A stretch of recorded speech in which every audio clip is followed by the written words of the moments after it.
Pak, tangan Pak, tolong Bang. Pak, Pak, tangannya mana Pak? Tolong Bang.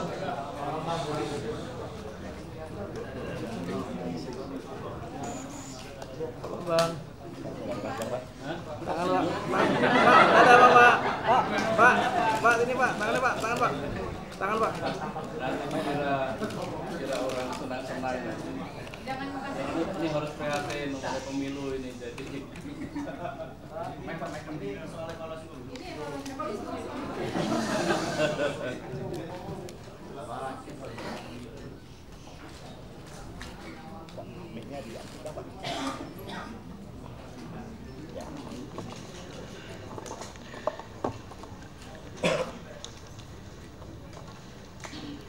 Assalamualaikum warahmatullahi wabarakatuh. Selamat sore, salam sejahtera untuk kita semua.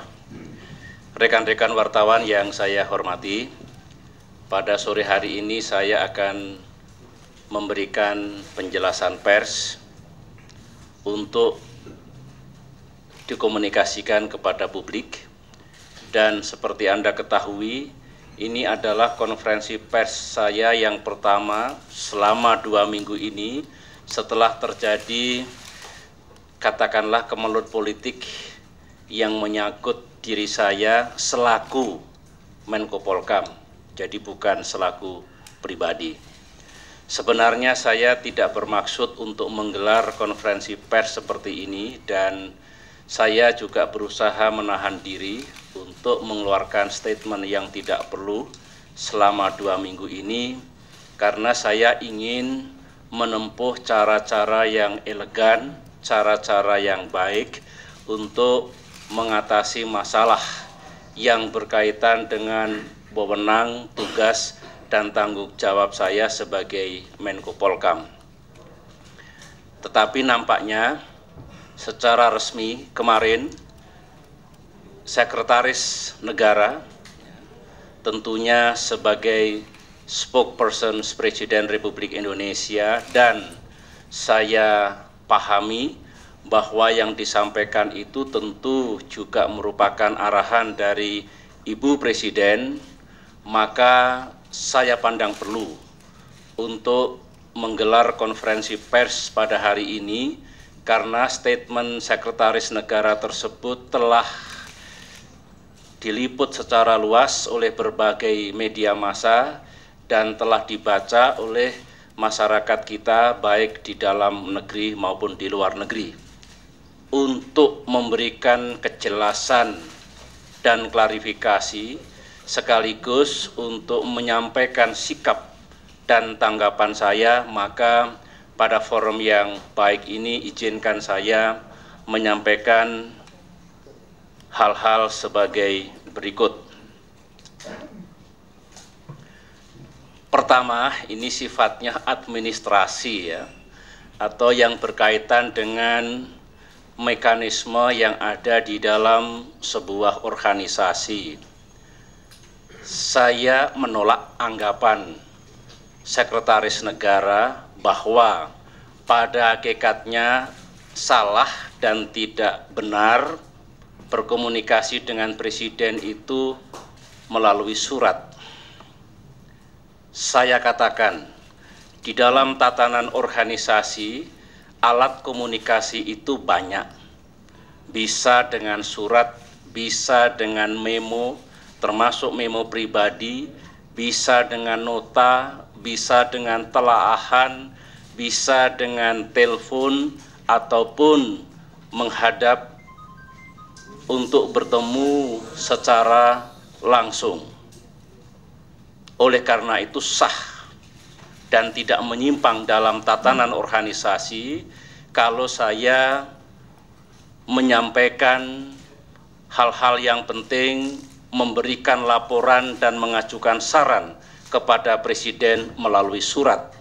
Justru dengan surat saya berpendapat yang saya sampaikan tertulis, jelas, akuntabel, dan tidak bisa berubah ataupun bisa diubah-ubah kalau saya menyampaikan secara lisan.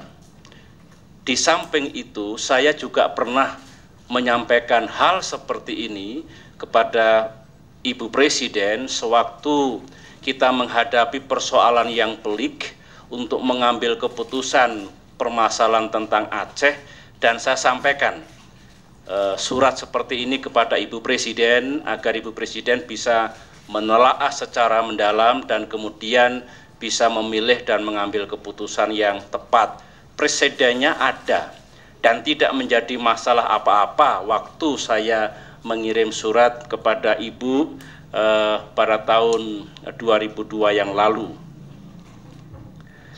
Kemudian untuk diketahui, kalau Sekretaris Negara mengatakan tidak sulit sebetulnya kalau Menko Polhukam akan menghadap Ibu, justru dalam surat saya yang pertama tanggal 8 Maret yang lalu, akhir dari surat itu saya menyampaikan kami mohon izin menghadap untuk lebih dapat menjelaskan hal-hal yang kami sampaikan ini. Demikian kata-kata dalam surat saya. Tetapi sebagaimana saudara ketahui, hingga saat ini saya belum mendapat kesempatan untuk menghadap beliau. Kemarin saya menanyakan kepada ajudan apakah sudah ada waktu beliau untuk menerima saya, belum. Tadi pagi sekitar jam 7:30 saya kembali menanyakan kepada ajudan apakah juga sudah ada, beliau akan menerima saya, dijawabnya juga belum. Dengan demikian sebetulnya kami ingin di samping surat juga menjelaskan secara lisan kepada beliau.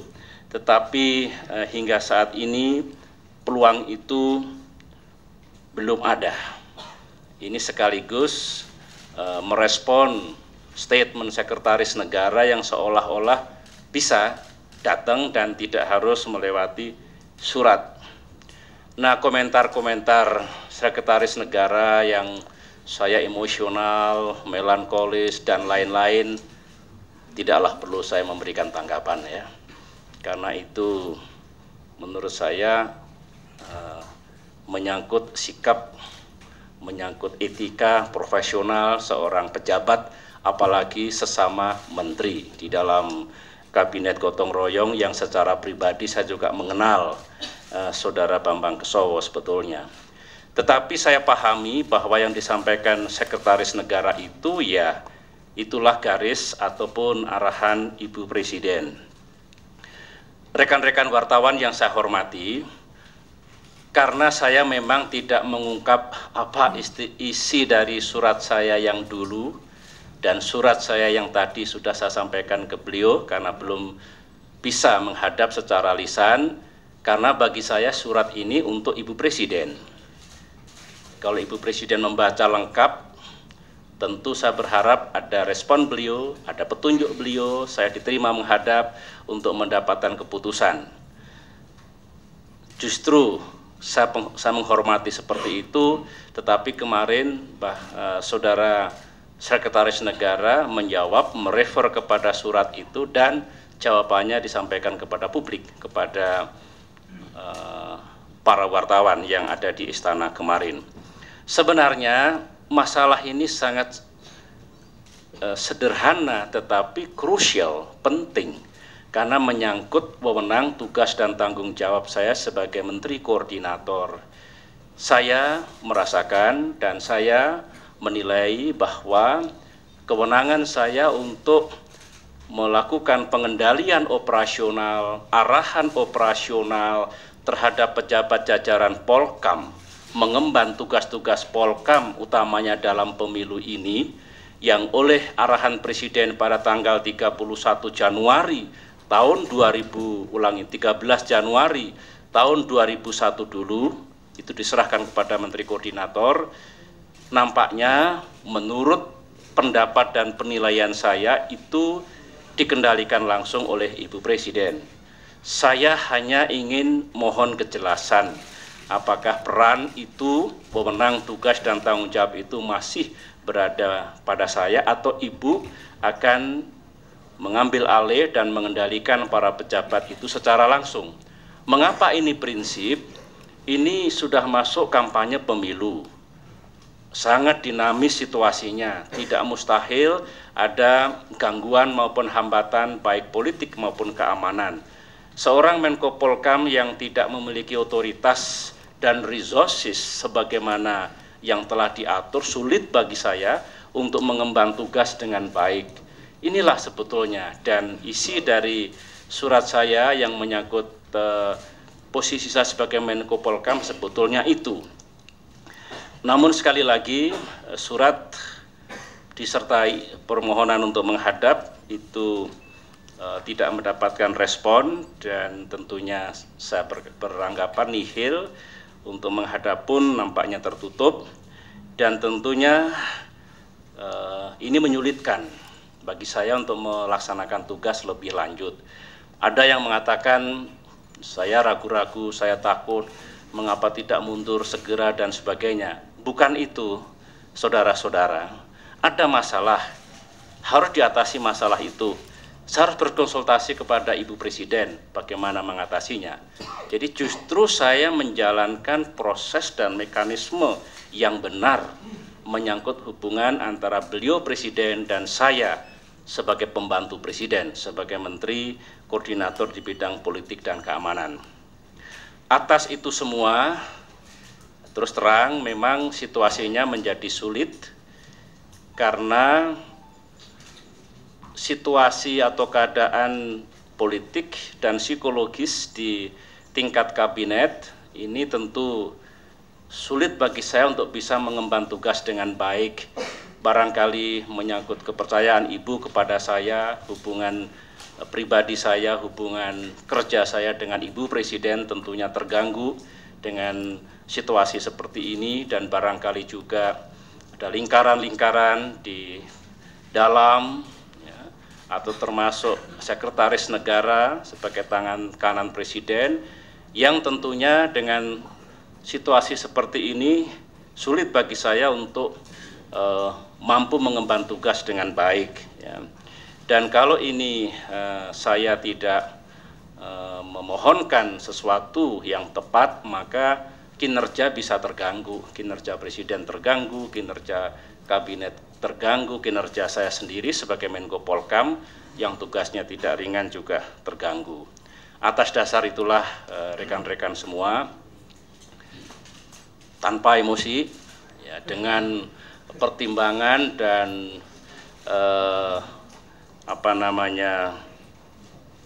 pemikiran yang mendalam, saya sudah mengirim surat kepada Presiden beberapa saat yang lalu, yang intinya saya mohon izin untuk mengundurkan diri dari Kabinet Gotong Royong. Tentu saya berharap ada keputusan Presiden yang tepat, yang bijak, semata-mata demi kohesi dan kinerja kabinet pimpinan Ibu Megawati yang masih mengemban tugas yang berat dan mulia. Dengan iringan doa semoga Presiden Megawati bisa melaksanakan tugas secara berhasil untuk bangsa dan negara. Itulah yang perlu saya sampaikan dalam penjelasan pers pada siang hari ini, dan tolong ditulis yang benar supaya tidak terlalu banyak penafsiran yang lain-lain, karena saya menganggap itulah langkah yang paling baik ya, yang paling tepat saya ambil sehubungan dengan masalah yang saya hadapi ini. Demikian, saya akan memberi kesempatan bertanya 3-4 pertanyaan satu persatu. Saya pertama Pak, Mula pertama, setuju atau tidak setuju oleh Presiden untuk Bapak mundur, apakah Bapak tetap mundur? Saya mengajukan surat pengunduran diri. Saya menunggu dong keputusan Presiden. Begitu etika politik dan etika pemerintahan. Saya tunggu. Selama menunggu keputusan itu tentu saya status masih Menko Polkam, tetapi tentu saya tahu diri tidak akan mengambil kebijakan ataupun langkah-langkah yang menentukan, karena itu tidak tepat lagi. Ya. Tentang bagaimana karier politik saya ke depan, dalam surat saya kepada Presiden tanggal 8 Maret secara gamblang juga sudah saya sampaikan sebenarnya bahwa sesuai dengan hak politik yang saya miliki, menghormati undang-undang dan peraturan pemerintah yang berlaku, maka saya katakan kepada beliau, jika nanti pada saatnya ada partai politik, katakanlah Partai Demokrat dan dengan gabungan partai politik yang lain yang mengusulkan saya menjadi calon presiden, insya Allah saya bersedia. Tapi marilah kita jalani proses pemilu legislatif ini, dan itu akan terjadi pada saatnya nanti. Saya hanya mengatakan seperti itu, dan karena saya juga harus terus terang kepada Presiden tentang hak politik dan bagaimana saya menggunakan hak politik tersebut dalam kompetisi kepemimpinan nasional mendatang. Mega. Saya Mega, Pak, dari Voice of America. Khusus gitu, Pak. Terima kasih. Masalahnya adalah permohonan saya itu sudah tanggal 8 dan lewat ajudan juga sudah saya tanyakan beberapa kali untuk mohon izin menghadap, menyampaikan masalah yang tertera dalam surat itu. Di situ titiknya.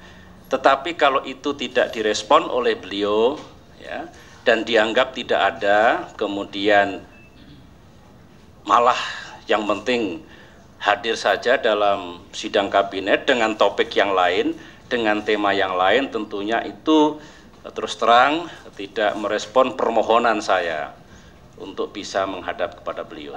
Dua lagi. Pak Menko, saya Victor dari AFP. Apakah fair untuk mengatakan bahwa resignation Bapak untuk mengunduran diri Bapak ini karena bentuk kekecewaan Bapak dari sikap Presiden yang tidak menunjukkan sikap jelas dari permintaan Bapak? Saya tidak akan menafsirkan yang lain pengunduran diri saya kecuali apa yang saya jelaskan tadi, proses dan mengapa saya mengundurkan diri dari posisi saya ini. Terakhir satu. Pak. Dari Financial Times, Pak. Saya mau bertanya, apakah dalam situasi sekarang pemilu dan persoalan Aceh juga masih berkembang? Itulah mengapa saya ingin tetap sebenarnya berada di pemerintahan. Kalau menuruti pandangan orang, bahkan kritik orang, nggak berani mundur saja sejak minggu-minggu yang lalu, saya tetap berpendapat bahwa dalam situasi seperti ini, sebagai Menko Polhukam tentunya atau seharusnya saya menjalankan tugas untuk mengelola keamanan, mengelola keadaan politik pada rangkaian pemilu itu. Justru persoalannya kembali kepada wewenang atau otoritas dan kemudian resources yang harus dimiliki oleh seorang Menko Polhukam dalam embanan tugas ini, yang menurut saya ada permasalahan yang justru tidak mungkin saya melaksanakan tugas tanpa itu semua. Itulah logika di balik ini semua.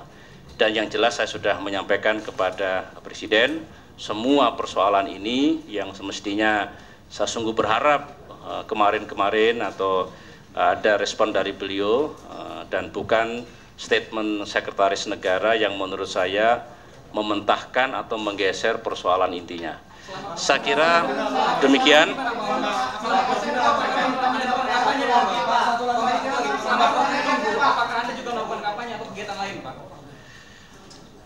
Ini pertanyaan terakhir, saya jawab yang terakhir. Sambil menunggu keputusan Presiden atau sebelum ada keputusan Presiden tentang pemberhentian saya kan masih Menteri Polhukam. Dengan demikian saya akan mematuhi ketentuan tentang kampanye.